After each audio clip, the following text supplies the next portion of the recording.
I strive to bring you the latest precious metals news, and today is no exception as gold and silver are up slightly. And we're going to discover the reasons why in this video as we explore.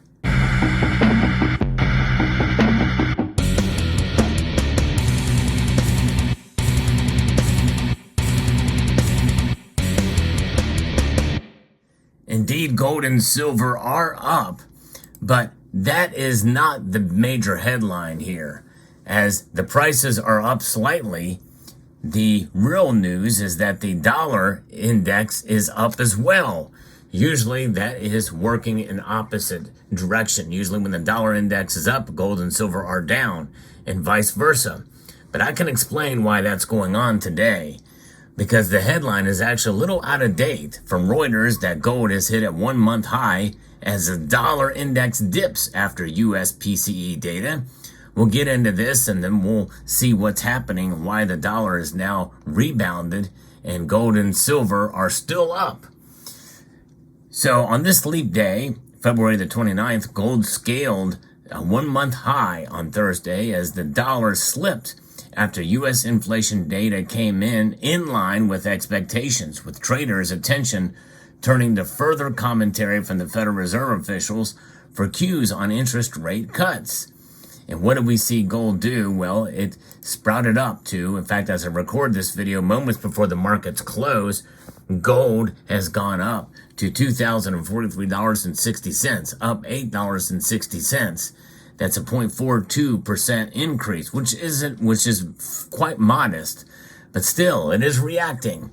And silver rose 1.1% earlier in the day to $22.68, but it is now up 16 cents to $22.70. Now that's quite interesting because that's only a 0.69% increase, still rather modest. Gold bulls just needed an excuse to buy, and they found it, with the data only on consensus after recent strong inflation readings, according to Tai Wong, who is a New York-based independent metals analyst, adding gold could face technical resistance around the $2,000 and $65 level, which is near the all-time highs. By the way, you may remember on a Sunday night on this very channel, we saw gold skyrocket up to $2,150 an ounce. It was quite an evening. Data showed the U.S. personal consumption expenditures index rose by 0.3% in January, while the core PCE price index gained 0.4%, pressuring the dollar, which makes gold cheaper for investors holding other currencies. But the Fed's preferred gauge of inflation, running at 0.4% for the month, won't bring a rate cut any closer than June, according to Wong. In fact, let's pause and I'm going to report to you what they are projecting. For the March 20th meeting, according to the Fed Watch tool, it looks like that 80 or 97% of folks believe that rates will remain unchanged in March. For the May 1st meeting, it looks like about 78% to be specific, of respondents there think that they're going to leave rates unchanged, and only 21% believe that they will lower rates by a 0.25 percentage point. Now, if we move ahead to the 12th of the June, it looks like that 52%, a majority, believe that they will lower rates a 0.25 point, and a 0.5 point percentage for 11.7%, with only 35% feel that they're going to leave rates unchanged. I'm of that category. I don't think they're going to lower rates until July, and it may be longer than that. There, in that case, I'm in the minority. I guess I'm in the majority of 42% that believe they will lower rates. Then at that point in time, with the others, 36.9 believe a 0.5 point, 0.75 point for 7.3. And so that's where the metrics are now after these latest data that has come in. Although gold is traditionally considered an inflation hedge, higher interest rates to rein in elevated prices discourage investment in bullion since it pays no interest. And that's really the same way they're viewing silver too. Silver is up and performing better than gold today. Again, these are modest moves, but moves nonetheless, as the gold to silver ratio is still above 90 to 1. So that's where we sit.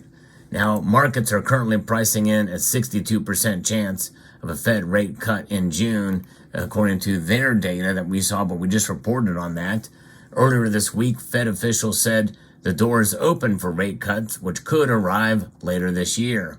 Doesn't mean it's going to happen, though. In fact, we may not see any at all for this year, which could put more pressure on gold and silver as their economic data come through. And of course, a lot of that hinges upon what the chefs at the Cook the Book Club want us to say and believe. It's all about providing consumer confidence, and there's politics that play a role here too. But that's not going to do much for the dollar and its inflation numbers. They really don't care a whole lot about inflation, I don't think. They care more about the strength of the dollar. And right now, the strength of the dollar is up. As I record this video here, and moments before the markets close, the dollar index is indeed up. It isn't up to 0.2 to 104.13, and gold and silver are up as well. But this may be a time that they're starting to react to it, as they were up earlier, as the high today for gold was $2,051. The high for silver was at $22.84. They're now back below that. So they may be reacting late to what the dollar has done. So it'll be very interesting to see how this plays out as we head into tomorrow, as the dollar continues to strengthen through the evening hours, and in the Asian markets as we continue to watch and see how they react. But one good news is that silver is following and outperforming gold, albeit slightly. And I think that gives us some hope and insight that we very well may be starting to solidify some support for silver, which is long overdue. We've been wanting this for quite some time. Silver is a metal that certainly has proven itself time and time again in terms of being a hedge against inflation, but those times are long-winded, long stretches of time for silver to do its thing. But until then, we'll just continue to press on and stack on and continue to buy and hold silver. I think is a wise move. Now, earlier this week, and we've talked about that they were open to rate cuts, but the steady stream of Fed speak has noted that there's no rush in lowering rates, and that news is priced into the market. A lot of things we have to think about being priced into the market. I think also that includes, to some extent, when they do lower rates. Everybody's been talking about it for so long that likely we're not going to see a massive spike in gold and silver prices when they finally do lower the rates, because it's been talked about, bantered about, baked in, they call it.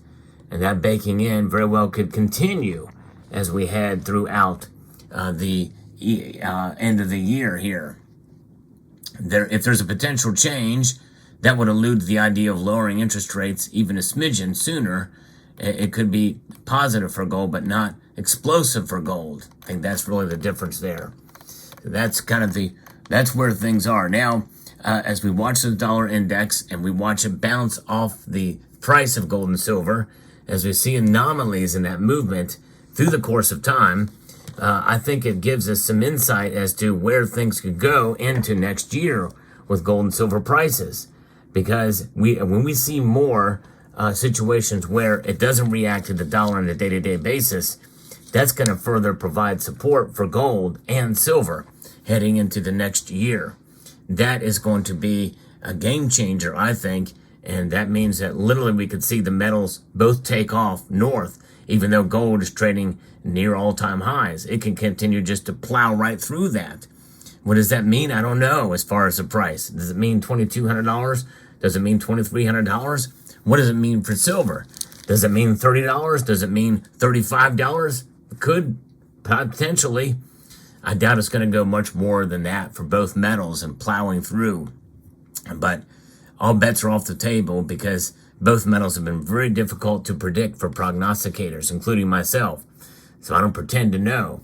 But one thing I do know is that holding gold and silver in your portfolio is a wise thing to do, if not because of what could come down the pike in terms of the price moving in a positive direction. Just having wealth outside of the current system is invaluable. It's what I've been reminding my viewers on this channel for quite some time. No matter what, that bit of information and insight I think is profound and important no matter what the price does. In fact, I'm going to keep reminding you, even if the price does continue to go north, because markets can always correct and move in the opposite direction from where they are, for whatever reason is so chosen at the given point in time. So there you have it. Let me know what your thoughts are in the comment section down below as I give you the news for gold and silver on this leap year. This won't happen again for another 4 years. So I'd like to extend a multitude of gratitude to each and every one of you for taking the time to watch. And yes, I want to encourage you to please rate, share, comment, and subscribe.